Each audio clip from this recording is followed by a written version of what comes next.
અય તારી આ તો આ ડ્રેસ લાવ્યો છું તારી ઉપર ખૂબ જ સુંદર લાગશે. નહીં, મારી બધી સુંદરતા તમે જ છો. એ કઈ રીતે? કારણ કે સ્ત્રીની બધી સુંદરતા એના જીવનમાં આવવા વાળાનો પતિ હોય છે. જો એ ધારે ને તો 25 વર્ષની સ્ત્રીને 50 વર્ષની કરી દે અને 50 વર્ષની સ્ત્રીને 25 વર્ષની કરી દે.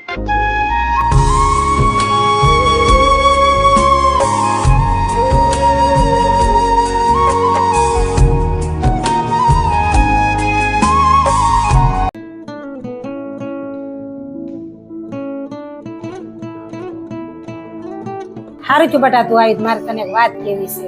હા બોલો ને મમ્મી, હું વાત કહેવાની છે. આ મારી પાસે જે ચેન ને પાટલા છે ને એ મારે તને આપવાના છે. જા ને ત્યારે તું લેતી જાજે. પછી છે ને તારા ભાઈ ને ભાભી તને આપે કે ન આપે, હું સૌને તમારા હાથથી તને આપતી જાઉં. અરે મમ્મી, તમે આ શું બોલો છો?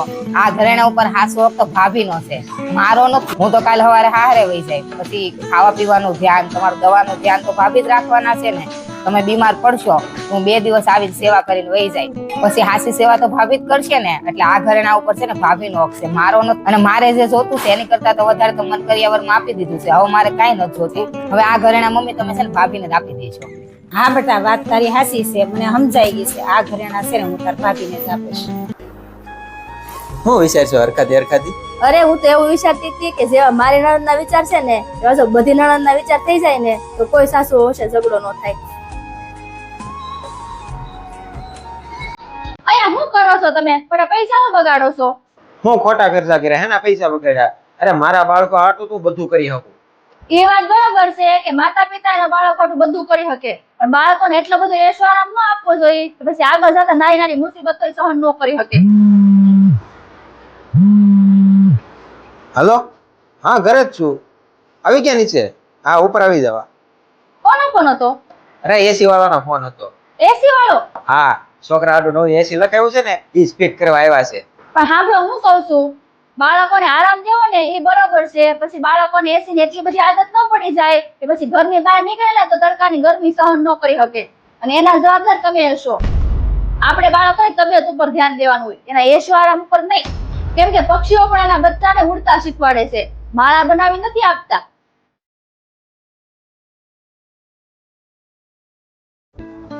ઓય, હું તું આ કેવા સ્ટેટસ મૂકશો?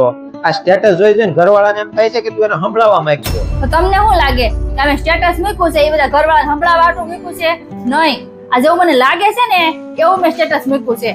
અને જો તમને એવું લાગતું હોય ને કે આ સ્ટેટસ મેં બધા ઘરવાળાને સંભળાવવા હાટું મૂક્યું છે, તો મારે એક વાત કેવી છે કે કોઈ વ્યક્તિ આરે એટલું બધું ખરાબ વર્તન ન કરાય કે જયારે એની તકલીફ કહે ને ત્યારે સૌથી પહેલા એ જ વ્યક્તિને એવું લાગે કે આ વાત મને લાગુ પડે છે.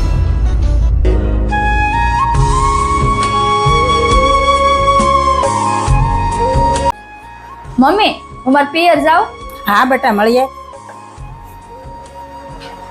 પણ મમ્મી, તમે કેમ કઈ પૂછ્યું નહીં કે તું પિયર હું લેવા જાશો ને પાછી ક્યારે આવીશ? અરે બેટા, આ તારું ઘર છે એમ ઈ તારું ઘર જ છે ને, એમાં હું પૂછવાનું? અને 2 વર્ષ તું આ ઘરમાં પણ નવી, એની પેલા 20-25 વર્ષ તો તારા પિયરમાં જતી ને, એટલે જેટલો અધિકાર તારો આ ઘરમાં છે ને એટલો જ અધિકાર તારા પિયરમાં છે. તો પછી મારે તને શું કામ રોકવી જોઈએ? તારું જ ઘર છે, જયારે તને મન થાય ત્યારે આટો મારી આવવાનું. તું આ ઘરમાં પણ નવી છે તો એવું જ થોડું છે તને વરઘણીએ ટોચ્યા કરું? હા હો મમ્મી, એ વાત તમે હાચી કીધી. અરે આજકાલની હાહુ તો વહુને પિયર મોકલતા બીવે છે, અને ઘણી હાહુ તો પિયર મોકલે ને તો પેલા કારણ પૂછે કે હું લેવા જાશો અને પાછી ક્યારે આવીશ ને પછી મોકલે. હા બેટા, ઈ વાત તારી હાચી છે. આજકાલની હાહુ ઈ સમજતી જ નથી. જો ઈ સમજી જાય ને તો ઘરમાં કોઈ દી બાંધવાનું જ ન થાય. હા મમ્મી, હા હાચી વાત છે.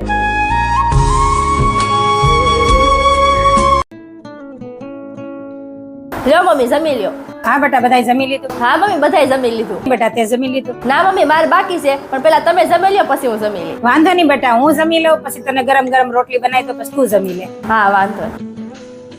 ઈ શું કરો મમ્મી, ભાભીનું એટલા બધા મોઢે ચડાવો છો? બધાએ તો ખાઈ લીધું છે. હવે એની હાથ હું ગરમ ગરમ રોટલી કરવાની જરૂર છે? ઈ તો ખાઈ લે હે, અને ઈ તો એની ફરજ છે બધાને ગરમ ગરમ ખવડાવવું. ફરજ એટલે તું કેવા હું માંગશો? મારી બહુ માણા નથી અને ગરમ ગરમ ખાવાનું મન ન થાય? તને કેવું મન થાય છે ગરમ ગરમ ખાવાનું? તું તો મારી દીકરી છો, તે મને કોઈ દી ગરમ ગરમ ખવડાવ્યું છે? તું હાહરીએથી આવી તો આવડી મોટી થઈ ગઈ છો તો મને શીખામણ આપસ? તું તો તાર હારે વઈ જાય, મારું ધ્યાન તો તાર ભાભી જ રાખશે ને. તાર પપ્પા ને તારો ભાઈ આખો દી કામે વહી જાય છે, ટાઈમે જમવાનું અને દવા તાર ભાભી જ આપે છે ને. તો હું ગરમ રોટલી એને હાટું એક ટાઈમ નો બનાવી શકું?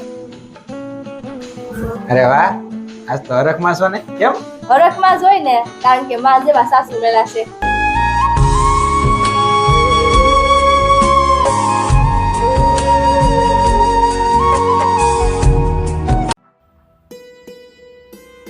રીતિ પાણી લાય તો. એ હા લાવું. લ્યો પાણી.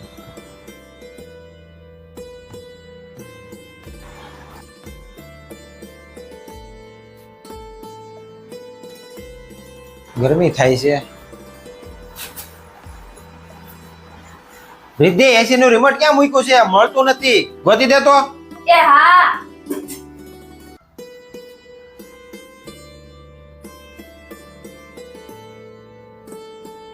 લ્યો એસી નો રિમોટ. થોડુંક શાંતિથી ગોતો ને તો મળી જાય. અને હા, મારી આટું છે ને એક કપ ચા મૂકી દે. હવે એમ હું જોશો? હવે તને કઈ કામે નહીં સીંધવાનું મારે? હા કામ ચીંધવાનું, પણ રિસ્પેક્ટ થી. એમાં શું થઈ ગયું? હું આ ઘરનું કામ કામવાળી તરીકે નહીં, પણ તમારા બધાની રિસ્પેક્ટ કરું છું ને એટલે કરું છું. તો તમને એવું નથી લાગતું કે તમારે પણ મારી રિસ્પેક્ટ કરવી જોઈએ? અને હા, લગ્ન જીવન એક પાર્ટનરશિપ છે, એમાં બંને વ્યક્તિ એકબીજાની રિસ્પેક્ટ કરે છે. હું તમારી રિસ્પેક્ટ કરું છું ને, તો તમે પણ મારી રિસ્પેક્ટ કરો. અરે આ શું બોલ છો? પપ્પા પણ મમ્મી હારે આવી રીતે જ વાત કરતા હતા, પણ મમ્મીએ તો કોઈ દિવસ કઈ કીધું નહીં. ઈ જ તો પ્રોબ્લેમ છે કે મમ્મીએ કઈ કીધું નથી, એટલે પપ્પા બોલતા હતા. તો મમ્મી પહેલી વાર બોલી ગયા હોત ને કે લગ્ન જીવનમાં રિસ્પેક્ટ જરૂરી છે, તો આજે તમારું વર્તન આવું ન હોત. પણ આવી ભૂલ હું નહીં કરું.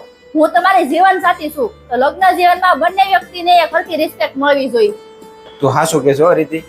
લગ્ન જીવનમાં એકબીજાની રિસ્પેક્ટ કરવી જરૂરી છે. જો રિસ્પેક્ટ ન કરે ને તો લગ્ન જીવન તૂટતા વાર નથી લાગતું. અને હા, આગળથી છે ને હું ધ્યાન રાખી, હંમેશા તારી રિસ્પેક્ટ કરી. અને થેન્ક યુ કે તે મારી ભૂલ મને સમજાવી.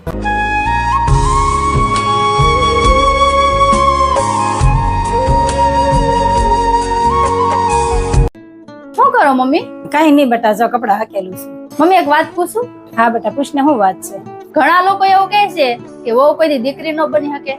અરે બેટા, જ્યાં સુધી ઘરની વહુ ને દીકરી ન માનીએ ત્યાં સુધી ઘરની વહુ દીકરી કેમ બને? વહુ કોઈ દી એના પિયર માંથી બધું શીખી નથી આવતી. એ તો ઘરનું વાતાવરણ જ એને એવું બનાવી દેશે એટલે વહુ બધાને ખરાબ લાગે છે. વહુના દરેક કામમાં એની ભૂલ કાઢશે ને એને ટોકશે. જ્યારે હોય ત્યારે પોતાના વહુની સરખામણી બીજાની વહુ હારે કરશે. આની વહુ હારી છે ને ઓલાની વહુ હારી છે. પોતાની વહુની પંચાયત પોતાની દીકરી હારે રહેશે એની હારે કરશે. અને વહુના પેરિયા વાળાને રોષટોણા મારશે. આટલું બધું કર્યા પછી વિચારે વહુ મારી સેવા કરશે. એવું નથી વિચારતા કે ગટપણમાં બીમાર પડશું તો સેવા કરવા ઘરની અવસ્થામાં આવશે. નહીં કે પાડોશી કે હારે ગયેલી દીકરી. હું તો બધાને ઈ જ કહેવા માંગુ છું કે ઘરની વહુને દીકરી બનાવીને રાખશો તો જ ઘર મંદિર બનશે, નહીતર રોજ ઘરમાં ઝઘડો રહે. મારી વહુ તો મારી દીકરી પણ છે અને મારું ગર્વ પણ છે. હા હો મમ્મી, તો બધાના વિચાર તમારી જેવા થઈ જાય ને તો કોઈ દિવસ કોઈની દીકરી સાસરે જઈને દુખી ન થાય.